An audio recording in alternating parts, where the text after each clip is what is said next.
So Dr. B at this time is you can connect him. I'll give you his website and it'll be on his PowerPoint as well at edbauman.com, edbauman.com.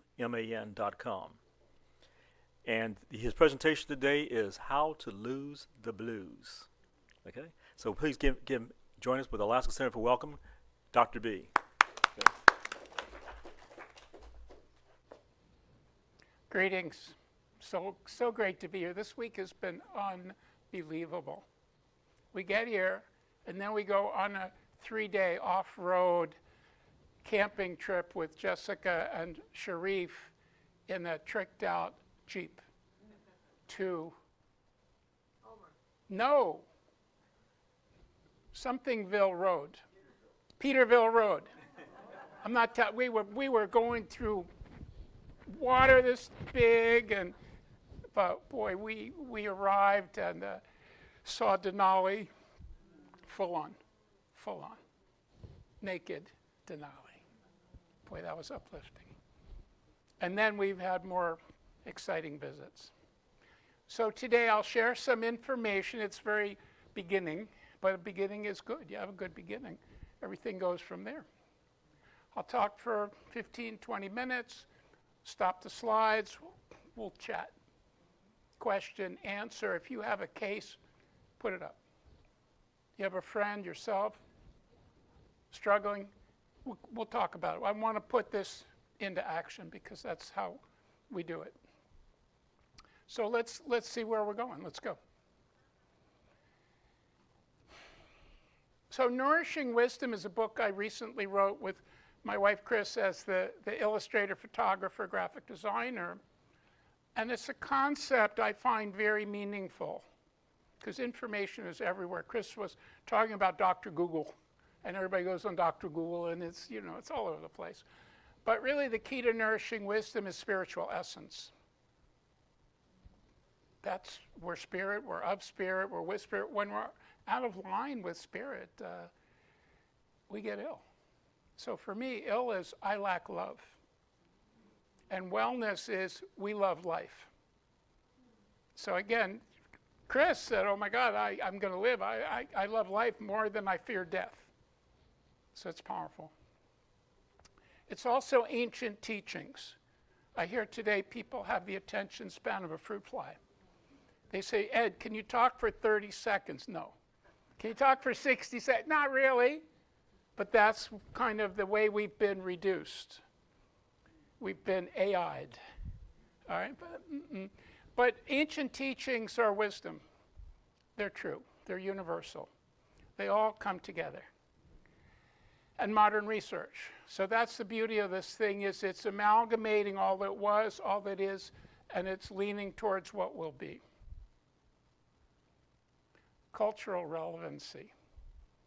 Got to be. Alaska is the most culturally diverse place I've ever been.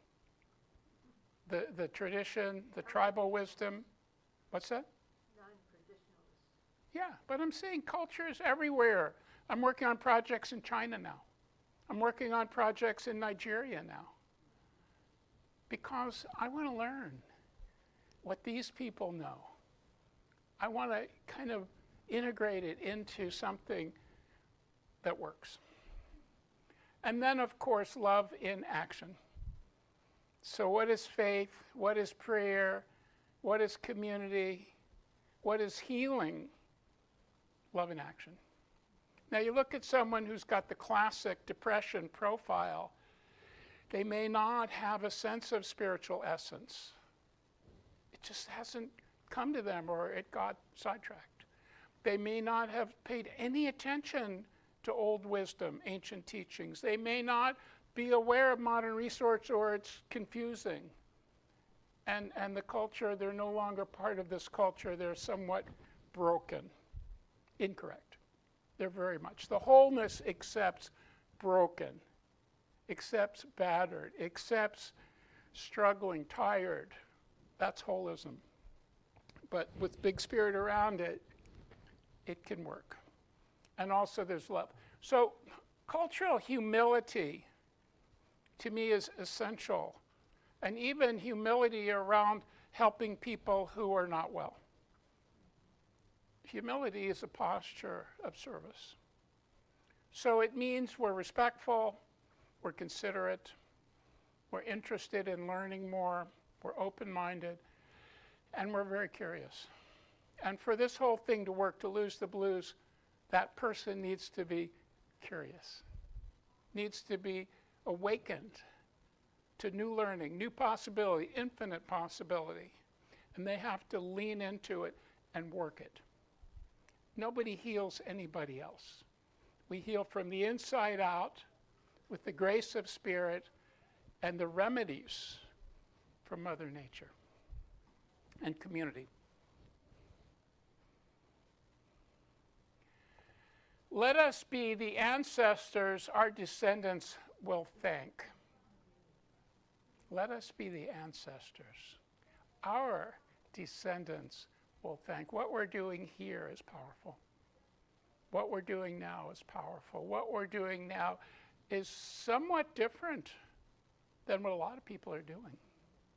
And most of us spend our time going, I don't like that. I don't agree with that. I'm really worried about that, rather than, I know who I am. I know where I stand. I know why I'm here. And I want to make that statement to open up the space for others to express that statement in their own words, in their own way. So I mentioned illness, I lack love; wellness, we love life. And if you look at that image, you see on the one side kind of urban life, right? And on the other side, you see natural life. And most of us are somewhere on one side of the wall or the other. And in my experience, most people have really stepped away from nature. They just have. Even if they take an herbal formula, they don't understand what it is, where it came from, how it works. It's just somebody told me it was good for my problem. And we live in this world that is just full of different aspects. It's multifaceted. Mental wellness, that's a term I want to bring forward. I'm not the first. You know, mental illness, boy, that's really well studied. There's diagnostic codes. For me, mental wellness is resilience. Can anyone tell me what resilience is? Come on, shout out. You've heard the term. Strength amidst what? Grit, yeah, that's right. Continuing to move forward. It's dealing with unwanted situations in a strong way. Knock down, get up. Chris, total resilience. Perfect example of this whole thing in action. Beautiful. Tolerance, isn't that interesting? People have to tolerate themselves. People have to tolerate their experience. People have to tolerate the meanness that's around them. Because it is. Not let it become you. So we have to live with illness, but we can overcome illness with wellness. It's a greater, equal and greater force. Self-care. How much time a day do you spend on self-care? Give me a number. Minutes, hours? Couple hours, good. Couple hours is appropriate. Anybody do less? Not good. Oh, I get up, I go to work, I do this, I do that, and then maybe I work out for 20 minutes. It's not going to work. As we get older, we all know, we run down. Depression is a form of neurological exhaustion. Take that note. Depression is a form of neurological exhaustion. Anxiety is a form of neurological hyperactivity. Insomnia is an imbalance of the neurohormonal system. The nervous system is our calm. It's our being. So for most people, they hype up and then they let down. You do that for a while, not good. And sanity. How to hold sanity in an insane universe, but then there's a higher law of the universe which is totally sane, totally coherent, totally organized. And for people who are not well, they're chaotic. And of course we are too.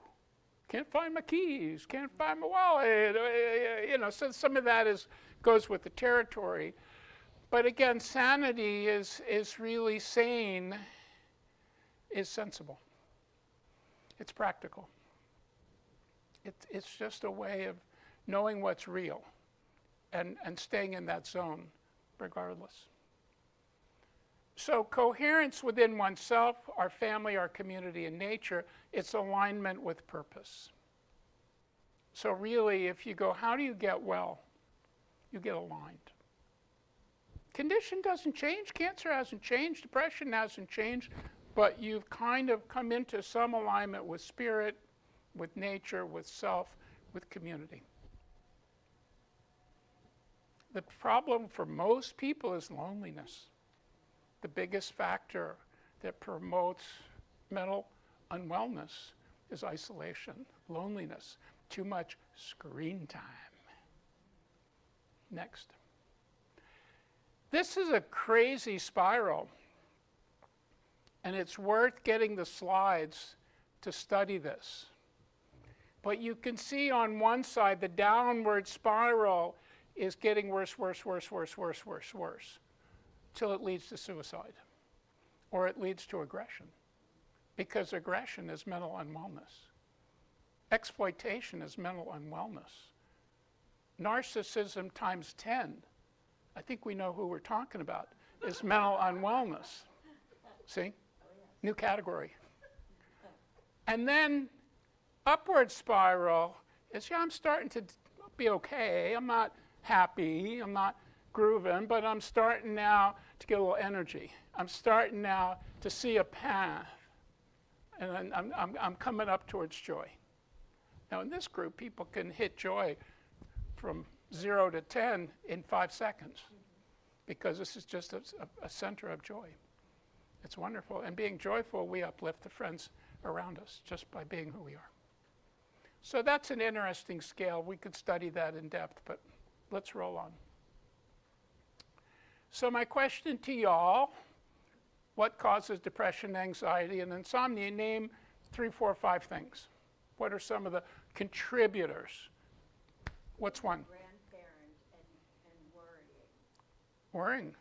I would say worrying is... And that gives me anxiety and then insomnia. I gave a talk the other day on the blue zone. Do you know the blue zones? People who lived to be over 100? Oh, yes. I say they're not worrying. Worry is red zone activity. Worry is inflammation. Worry is self, it's really like tearing us up. Blue zone is here we are. Green zone is healing. So for most of us, we want to go from the red zone to the yellow zone to the green zone, and then get to the blue zone. But if you can compartmentalize your worry into 10 minutes and worry like a crazy woman, and then walk out, go, done for the day. But I'm serious, it's going to be what it's going to be, and you have the power to kind of push it or encourage it to be the way it is, and people will have to figure it out themselves. I pray that you figure it out. That's what I pray for. I pray that you lean towards the light. I pray that everyone gets what they needed, but it comes through their own decision, not through something somebody else told them. We're very much expert. There are no experts. You're an expert in your own being. You know yourself. You will know yourself. You just need the encouragement to listen, to express, and also to be part of a loving family. I got new family. It's called Kaleem and Bob and Don and y'all. I got other new family too. My old family was fine. It wasn't perfect, but that's like 78 years ago. All right, let's see what goes on. Oh, look at all that. So when you're looking at what causes depression, what are the roots of depression? You can circle 1, 2, 3, 4, 5, 6, 7. If you got more than 3 or 4 that are activated, you're bummed. You got the blues. You see that? And these slides will be shared at the center. All right, this is kind of biggie here. Neurochemistry. Any neurochemist in the room other than my wife? Not really. With depression, it's brain on fire. You see that matchstick? Nerves on fire. And remember I said earlier, exhausted nerves, depression, inflamed nerves, anxiety, neurohormonal imbalance, insomnia. So I could go through some of this, but it's inflammation. There are always nutritional deficiencies and toxicities. So people who aren't well have a lot of extra needs. And then unresolved infection, mold, Lyme, spiral, big problem. I got a mosquito bite and I thought it was a tick. Jessica said, Dad, there's no ticks up here. I go, good. I'm ticked off. All right.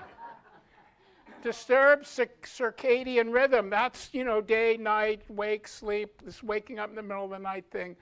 Got to work on that. Multiple food and chemical sensitivities. All of us have some. I'm sensitive to toxins. How about you? I'm sensitive to mold. How about you? I'm sensitive to pesticides, herbicides, artificials, GMOs, you name it. I got sensitivity to that, and it's aggravating. It creates neuroexcitation. People get all excited, that's why they like it, and then they're worn out. Microbiome, gut. We could make a case. I have a lab I created called a neurobiome assessment to study what's going on in the gut, studying what's going on in the brain, study what's going on in the organ systems, look at the nutrition, look at the toxicities, get a nice picture. So the gut is certainly the brain. This is the first brain is the gut. Hyperimmune activation. We're getting triggered. Loud noise, loud light, disturbances, electromagnetics, vaccines, all that stuff, illnesses, what's the latest one? It's making us become more reactive. Now, some of it is good. It's not all bad, but too much of it or continuous, or it becomes sort of the norm, is problematic. Prescription and substance medication overuse. Natural people are doing natural things. Now, if you need a med and it works, I got no issue whatsoever. Okay? In my experience, it's 1/3, 1/3, and 1/3. Medication, particularly with this kind of mental unwellness, works for 1/3 of the people. And I've been working 50 years. For 1/3 of the people, it works for a little while, and then it doesn't work so much. And they give you a new one, and a different one, or more, or 1, 2, 3, 4, 5. Whoa, maybe you're over-medicating. Or it just never worked in the first place. And it wasn't there. It's treating a symptom, not a person. And again, I respect the difficulty of extreme, acute, deep mental unwellness. There is some of that. But 80-90% of it's very manageable. Very manageable. Give me 6 months. We can do this thing. Not 6 weeks. It takes a while. And if you're on medication, balance the natural and the medical. So you're having more natural and less medical. Don't drop the medical. And then unresolved situational stress and financial insecurity. We were praying on that, like we need to have that yes to finding how to live sustainably and afford to have what we need. If we don't have that, that's a big cause of mental illness. Trust me, put yourself in somebody else's moccasins and see what they're struggling with. I would be out of my mind. You see what I'm saying? So that's where there's tolerance, compassion, understanding. But usually they're swamped. When there's stress, there's fight, flight, or freeze. People I see are frozen. Or there's paralysis by analysis. I've gone to the psychiatrist. I've gone to the psychologist. I've gone to the cognitive behavioral therapist. I've gone to the, it's like, okay, but people need to get that alignment with purpose and support. All right, this is a crazy list. For your middle level, I'm depressed, I'm on depression medication, I'm not doing great, but I'm not doing terrible. The list of nutrition insufficiencies for people who take antidepressants antipsychotics, stimulants, and benzodiazepines, which are calmers. 15 nutrient deficiencies, insufficiencies. So again, I'm a smart guy. I say, well, what's been going on? What have you been eating? What have you been doing? You know, give me the story. And I go, are you adding any extra magnesium? Everybody could benefit from extra magnesium. Even in good food, extra magnesium calms the nerves, supports the gut, supports the neuromuscular system, relaxes tension, allows for better sleep. Take it to bowel tolerance. Oops, I got to run. Well, let's cut it down after that. It's non-toxic. Magnesium and B vitamins work very well for many problems. And some of it can be nuts and seeds and herb, that kind of thing. But this book by Dr. Walsh and the Walsh Institute is where I would send somebody who's really stuck to get a big workup. They're good. He studied with Carl Pfeiffer, who's my teacher in the 70s. I tell you, most of what I learned in the 70s is more true today than it was true in the 70s. I got my imprint when I was in my early 20s, and it's nourishing wisdom because it holds true and then some, and it's not fad. Because every day, this, that. But that's important in that book, Nutrient Power. It's a nice book. Next. Let's say no to drugs, huh? If you were depressed, wouldn't you go for an M&M? People do. I mean, people do. People go for sugar and for tobacco and for pot and for, whatever. But this kind of food is a drug. And it makes you happy for a while. And then it makes you sad for a while. And it's addicting. Addicting. Oh, I miss it. Oh, I want it. Oh, I'll feel better when I get it. And on and on. Next. I'm big on beverages. If you need a lift, enjoy these healing beverages. Herb tea. Any herb tea. Which herb tea? Any plant is good, unless it's, severely toxic. But your garden variety of herb tea, double, triple strength. You hear that? If you go, say, give me a cup of tea, 2 bags, 3 bags, concentrate. I made tea in the morning. I had about 2.5 inches of herb in this kind of French press thing. And it was good. So I think people, again, are very nature deficient, and the plants give us the nature. Lemon, ginger, honey water, good, hot or cold, any old time. Fruit and veg juice, good. We brought fresh fruit and vegetables from California to here for Bob, for Jess. We're going to bring fish home, though, so hold that thought. Mineral broths are great. Bone broth, mushroom broth, herb broth. I have cookbooks. I have a website. This stuff's on my website. We got a library that's fabulous, free, at Bauman.com. Tinctures and tonics, those are concentrates of herbs. I do a lot of liquid tinctures and tonics because people don't like pills so much. So if we go squirt, hot water, easy, and then green tea. I think green tea is the single most useful healing food. Think about that. I mean, there's hundreds of foods. Blueberries are good, and I think green tea. The secret of my health is green tea. I drink 4 or 5 cups of green tea every day for 50 years. And I drink coffee too. I didn't used to, but I like coffee too. So I'm going to give you a mantra. Who knows what a mantra is? You got it? So when people go, what did Dr. B say? About healing foods. This is my mantra. I'll say it, you say it back. They go, what should we be eating? Fruits and veggies. Nuts and seeds. Herbs and spices. Tea and harmony. New one. Tell me about tea and harmony. How is that healing? Harmony. Fellowship. Oneness. peaceful. Let's have a cup of tea. My new website, I'm going to have tea with Dr. B twice a week. Anybody can jump in, have a cup of tea. We'll just hang out like the good old days, right? Can you use mantra one more time, please?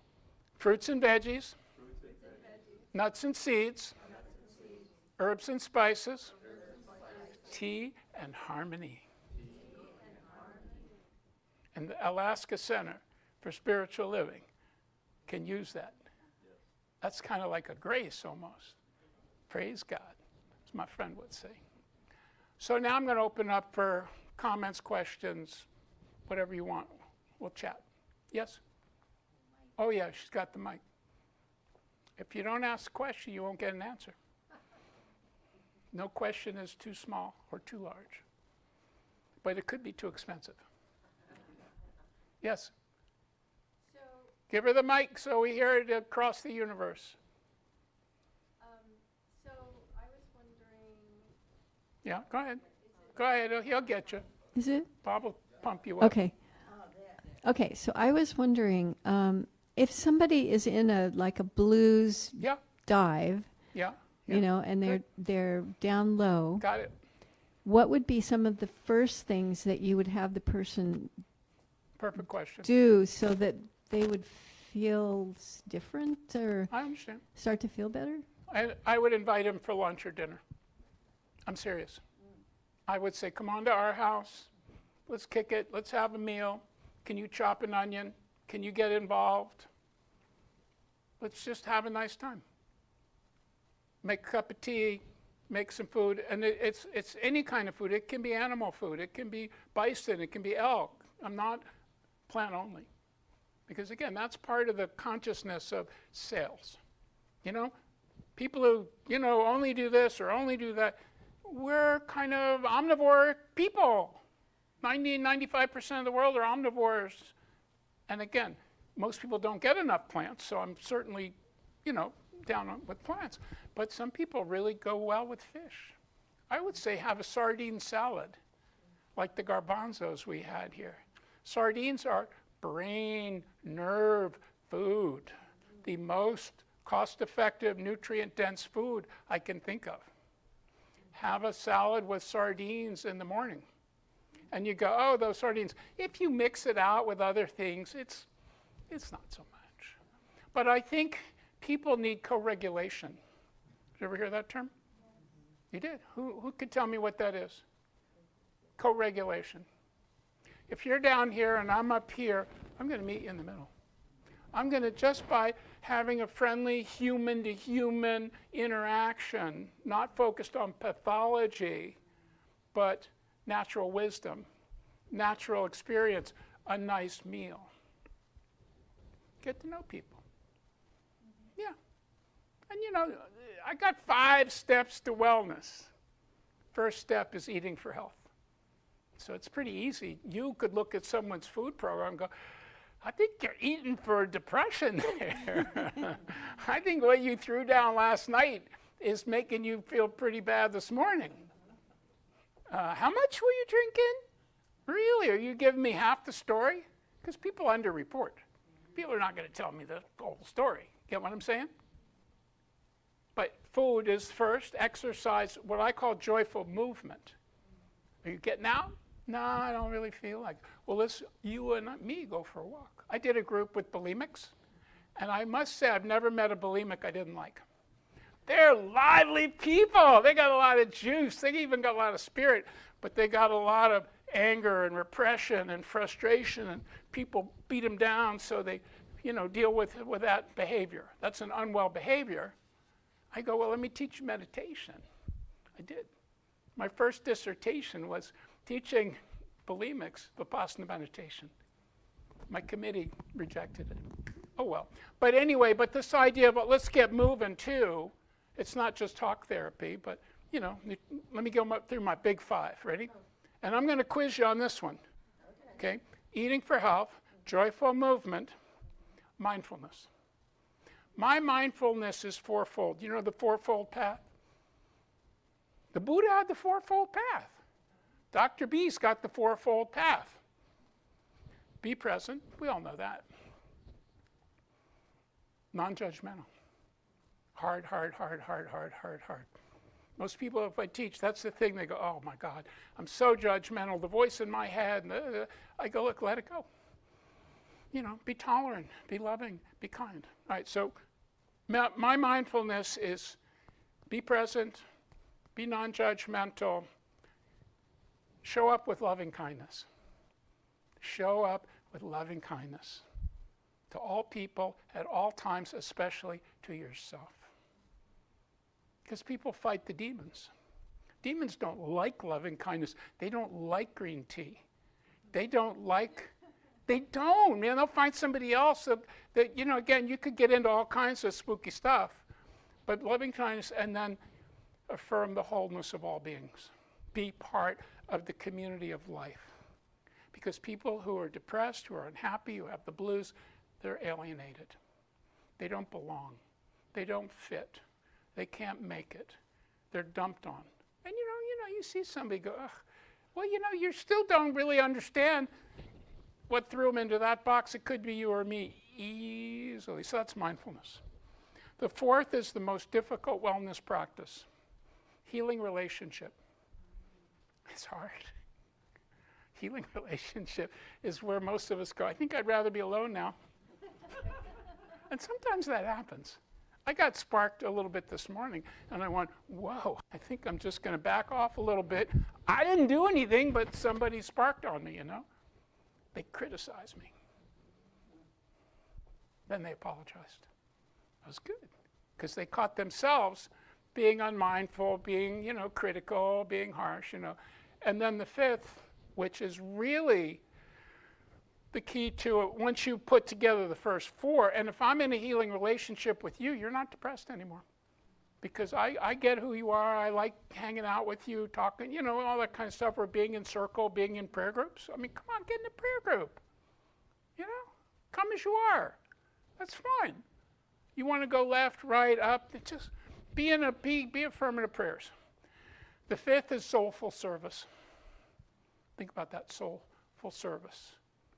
Helping others, getting out of your own dirty dishwater. Got it? With art and justice.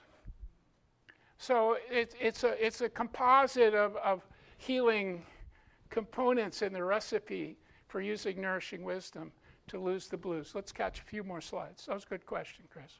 Because most people go take an herb, take a vitamin, take a bath. It's not enough. So this one is a list of food and chemical sensitivities. You can read them. Dairy is a good food. It's just cows have been drugged. So commercial cows are full of hormones and antibiotics and other things that actually disturb us. Cows are given genetically modified soy and corn. It makes the cow sick. It makes us sick. So if we eat the cow or we eat the meat or we eat the dairy, we have this immune hyperreaction. But up here, it seems like they're living a pretty good life. There's more of them than us. There's more nature than people up here. I like that. That's a good recipe. And then you can see other usual suspects. Eggs are a wonderful food. I'm not saying don't eat eggs. I'm just saying the commercial, factory farm eggs, they're drugged. They're given all kinds of things so they don't get sick or they don't have an outbreak, and. And then additives, water problems, air problems, etc. Fires are pretty rough because you burn a lot of plastic in a fire. When you burn a building and it's full of synthetics and stuff's in the air, you go, I don't feel so good. Well, you just have to go indoors and lay low and eat some chlorophyll. So green is the most healing food. So you go, I think I'm feeling toxic. Just eat a green food. Eat parsley, eat celery, eat, anything green, herbal or veg or so forth. Next slide. The road to health is paved with good intestines, not good intentions, because that's the road to hell. We know, and that's been paved. So it's the nerve-gut, mind-gut connection, and the nerves and the mind are all over the body. They're not between our ears. We sort of, take this sectional view and reductionistic view, but the nervous system is going on within and around us. It's really kind of the spirit of life. All right, depression data. It's depressing. Depression is the highest course of disease globally. That's pretty scary. Of all the illnesses, depression is like the most prevalent. Cardiovascular is number one, but I don't even agree with that. But it's, you know, you died, your heart stopped. Well, there were other things that led to it. You get that? Depression affects women 2-3 times more than men. That's an interesting curiosity. You think about that. Smokers, sedentary, stressed, overweight, more depressed, high sugar, nutrient poor diet. Poverty is huge, huge. Trauma, huge. Depression is not a fixed disease entity, but a condition. Now think about that. You know, it's a condition, it's a state of being. It's a low state of being, but it's not. In again, most cases, some people have really hardwired difficulties. I understand that, but most not. It's a bio, neuro, psycho, social, ecological, metabolic, immune disturbance. They're all part of the same human experience. Isn't that interesting? Yes, I'm looking at that curious face, but again, you can study these. Next slide, please. Anxiety is the most prevalent psychiatric disorder. Anxiety is more prevalent than depression. Anybody here ever get anxious? Everybody. Who wouldn't? Who wouldn't? Most of the time it comes and goes. 1/3 of the population is affected by anxiety disorder during their lifetime. Again, more women than men. More midlife, that's when the prevalence is higher. But teen anxiety is going crazy for obvious reasons. Obvious reasons. Medications are fairly strong. Antidepressants, antihistamine, beta blockers, anticonvulsant, benzodiazepine. Those are habit forming. They're dangerous. It's not a durable solution. If you're on them, you're on them, but there's other ways to get off them. And there's a reference from NIH. Next. Insomnia. 40% more likely. I get more women here, so I guess I'm in the right group. Sleep disorder affects 39 to 47% of perimenopause, that's after menopause. 35 to 60% of menopausal, so it gets worse as you get older. We know that. We definitely know that. You get to sleep, but you can't stay asleep. Magnesium helps a lot. Before you go to bed and when you wake up in the middle of the night. So, I took it in the morning, it's gone. Anything you take in the morning is gone by noon. I mean, nutrition has a circulation of 3 or 4 hours. Older women with insomnia are more likely to have multiple physical psychiatric disorders. I think about that. Insomnia is bad news. This one's pretty cool. I don't know if I can read it. Chris, can you read that out loud? Yes. Insomnia. Give her the mic, please, if you would. Insomnia and mental health are closely intertwined. Yeah. Poor sleep exacerbates mental health conditions and vice versa. Difficulty falling asleep, staying asleep, or both is common in depression, anxiety, and even bipolar disorder. Yeah, big time with bipolar. Insomnia can increase the risk of developing or worsening these conditions. Yeah. It's very true. A mental, physical, emotional, social problem. Mental illness is not just a mental problem. It's a life problem. And it's a stress problem. And it's exhausting. Next slide. Global warming may increase the burden of obstructive sleep apnea. So one of my friends hasn't had a good night's sleep in God knows how long, Linda G. She says, but I'm not going to wear a mask. I go, Linda, wear the mask. You might get a good night's sleep. Now get off this, I don't do that. Whatever you've done hasn't worked. So try something else. Go medical, what a concept. But again, global warming's tough. But I'll get into the area I'm most happy about is natural healing. It's individualized, it's addressing triggers. So triggers is, well, what went on yesterday? Oh, Kaleem got mad at me. He did? He doesn't usually, but sometimes, I'm just saying. But people get triggered a lot by interaction, relationship, or news cycles. Yeah, come on, I get triggered. Anyway, But you have to look at triggers and ask people what they are. Don't make any assumptions. Okay? And we want to improve the response to other therapies. People are doing things. Most people are doing several things. And then to wean off or avoiding medication. So that's most people's goal. I'm not in a hurry to do that because I never want to create more problems. First do no harm. Build up the natural. Counter hyperarousal. Ah! Calm down. Calm stands for centered and living in the moment. Calm the F down. Fresh. The F, fresh. Free, But people have to learn how to calm down.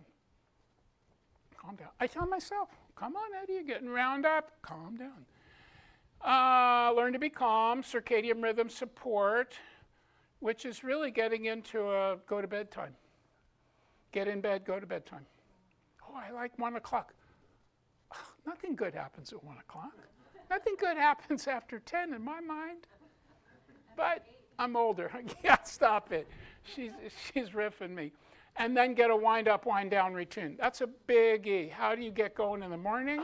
First hour of the day has a lot to do with the last hour in the day. So getting up stressed, getting up hyper aroused with coffee and sugar or whatever, running around like a lunatic, you're dead. No, you're not dead. You're just not well. Next. How plants heal. Ooh, I like that. They're nourishing. They're full of nutrients, vitamins, minerals, and phytonutrients. That's plant alkaloids. They support the musculoskeletal central nervous system. They relieve tension, spasm, soften pain. If you have pain, you're in trouble. That's all. You can't sleep if you got pain. So, just most plants really help that. They're anxiolytic. They calm a busy brain. In the car, we have hops tincture. So we just squirt it into sparkling water. They call it spindrift here, And so or there's a hop water. But hops are very, very calming. Hops is why people feel good after 3 beers. Get the day-night thing and then cool out. Most people are overheated. They're actually cold on the inside, throwing out heat on the outside. And then use the natural pharmacy. The pharmacy. Use the plants. Nourishing herbs. Oh, there's so many, and I have a long presentation. But Sidawari is a Ayurvedic, or it's wild asparagus. Yeah. Do you know ashwagandha?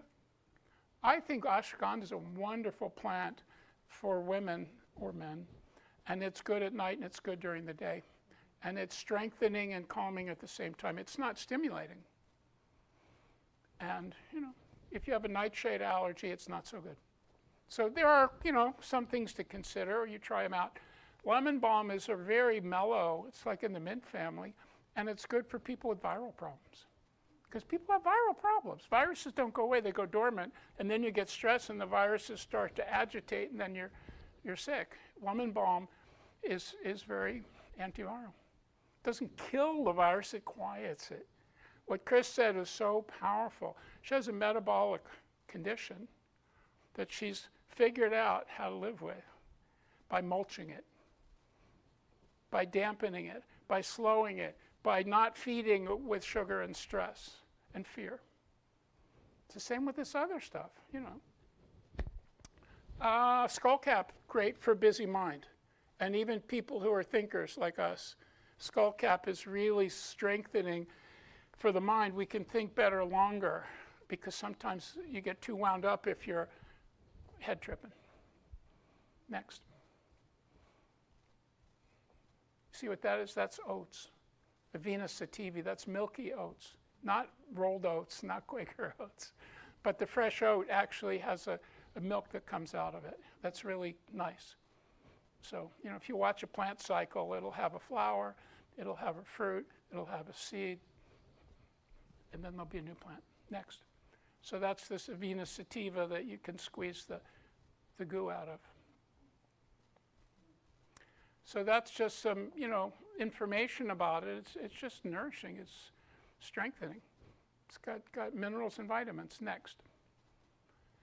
That's skullcap, pretty plant. The plants up here blow me away. Blow us away. I never knew what the tundra really was. Then I was on, I go, wow, what plant life underfoot here? I thought it was like concrete. Because what did I know? I grew up in Washington, D.C. It was all concrete. You know, we didn't have any, you know, not very much playground like that. But skullcap's a pretty plant. And it can grow. I mean, Jess has an indoor greenhouse, so she can grow stuff. You can grow stuff indoors. So that's about skullcap. And again, you can read it. Antispasmodic means if you have spasms. So, you know, if you tend to get cramped or leg cramp, you know, that wiggly leg thing, it's very nice for that. And it's safe. And then this is what ashwagandha is. It's called withania is the Latin. Next. Okay, let's roll. And now these are herbs for anxiety. So you go, gee, Dr. B, which one? It depends. They all have slightly different effects, different energies. Motherwort is really good for menstrual women who miss their kids, worry about their kids. And it's very strengthening to the heart. It's called Leonoris. So if you're going to learn about plants, you try one, take it. If you can get the whole plant, take it. If you get a, you know, extract, you take it. But lots of them are good, or you work with someone who has some understanding of people and plants, not disease. That's the problem with the societies, is they're treating symptoms, they're not looking at root causes. Oh, we're gonna shut that symptom down. Well, what else did you shut down? You overregulated. Co-regulation, overregulation. Next. So I just want you to see how pretty that chamomile is. And chamomile is a powerful plant. It's a wonderful plant. Starbucks makes the best chamomile. Citrus, chamomile. 2 bags, 3 bags. So you pay an extra 50 cents, whatever. But when you make it with concentration, you will literally feel, wow, I feel different. It took the edge off. 1 bag, it's water. That's all. Most tea is just water. That's why, like, why would I drink tea when I could drink coffee? Yeah. When you try different herbs, how many days try it might take effect? I don't know. I mean, if you take enough of it, you'll know in a minute. You really will. Is it going to change your headache? It'll lower it. Is it going to change your sleep pattern? It might. I mean, it depends how in tune you are. But I mean, a week, 2 weeks, a month. But if you're getting concentrated good plant that has some kind of targeted effect, and you take 4 cups a day, I mean, if you're going to drink tea, you got to drink tea. You can make this much tea. You can make a liter of tea. That's 4 cups of tea and just sip on it all day. You can put the tea in your smoothie. You can put the tea in your brown rice or your quinoa. You can put the tea on your plants. You can put the tea on your face or your skin. So don't make a cup of tea. Make a liter of tea. And it keeps any temperature, hot, cold, or in between. A couple more and then I'm out of time. So that's the properties. It's anxiolytic, so people got that anxious thing. Say, Dr. B, double down with the chamomile. It's anti-inflammatory. Now look at that one. Holy mackerel. Passion flower, the most beautiful plant. And it's a powerful plant. It's a flower. Look how pretty that is. We could never create. God only can create passion in flowers. Next. So again, I don't have time to go through them. So forth. And they get along with drugs. I want to tell you that. If you're on a med and you take passion flower, you take chamomile, it's not going to mess the drug. And after a while, you go, I think I'll take the drug a little less. That kind of thing. But they're not oppositional, they're supportive. We're part of nature now, we're part of the earth, part of the spirit. Lavender. Amazing, look how pretty that is. It's crazy. Go ahead. Restlessness, sleep. Is it internal or external? Or both? Drinking is tea. I mean, it can be a topical, it can be a spray, you know, that diffuser, the lavender, and it's great. These things are, essential oil diffusers are super great. If you don't have a diffuser, They're not very expensive. You put a few drops, 4 or 5 drops of oil, you plug it in, it goes. Yes. Can you explain where it says increased light sleep, lowered REM for women, but then opposite effect in men? So this works better for sleep with men? Is that what it's saying? I don't know. I mean, increased light sleep lowers REM. That's good. So, but it doesn't make your sleep lighter. It's good if you're sleeping lightly. It'll, okay. I mean, men aren't going to take lavender anyway. My son likes lavender because it helps with. Well, then, first of all, everything is a matter of observation. Seems good. Let's try it. Try it. Is anything happening? No. Let's try it a little more. Up. It's starting to kind of create a reaction. Back it out. But it's not toxic. So, but I think dopamine and serotonin are underlying neurochemicals that people are not making enough of. They're making a lot of cortisol, which is stress hormone, which shuts down serotonin, GABA, dopamine, and then they take, a stim or Red Bull Rockstar. So I'm going to shut it down now and just ask for takeaways, okay? You got half the show, maybe a little more. Look, tools to lose the blues. Flash them and let's see what happens. Next. Stay in touch. Oh, so we knocked it out. So edbauman.com is where I live now. And my email is baumanwellness@gmail.com, and that's a new book called Nourishing Wisdom that Kaleem wrote a lovely testimonial for. So he's in the book. Sebastopol, California, Northern Cal. But what's a takeaway that you're going to use from this? Could you go one slide back? Go back, please. Thank you. And these will be posted. Oh, you're taking pictures. I do that. Yeah. But, and if you email me, I can share stuff with you. And then a lot of this is in the Ed Bauman library. Just stunned silence, huh? Well, for me, try a different variety of options, see if it works. Plants. Yeah, be a plant man. And you can still drink coffee and you can still drink small amounts of alcohol. I don't drink alcohol. I mean, I have a beer once in a while, so I don't say never ever, but in general, that's not my stress management option. It's not my self-medication, and for many people it is.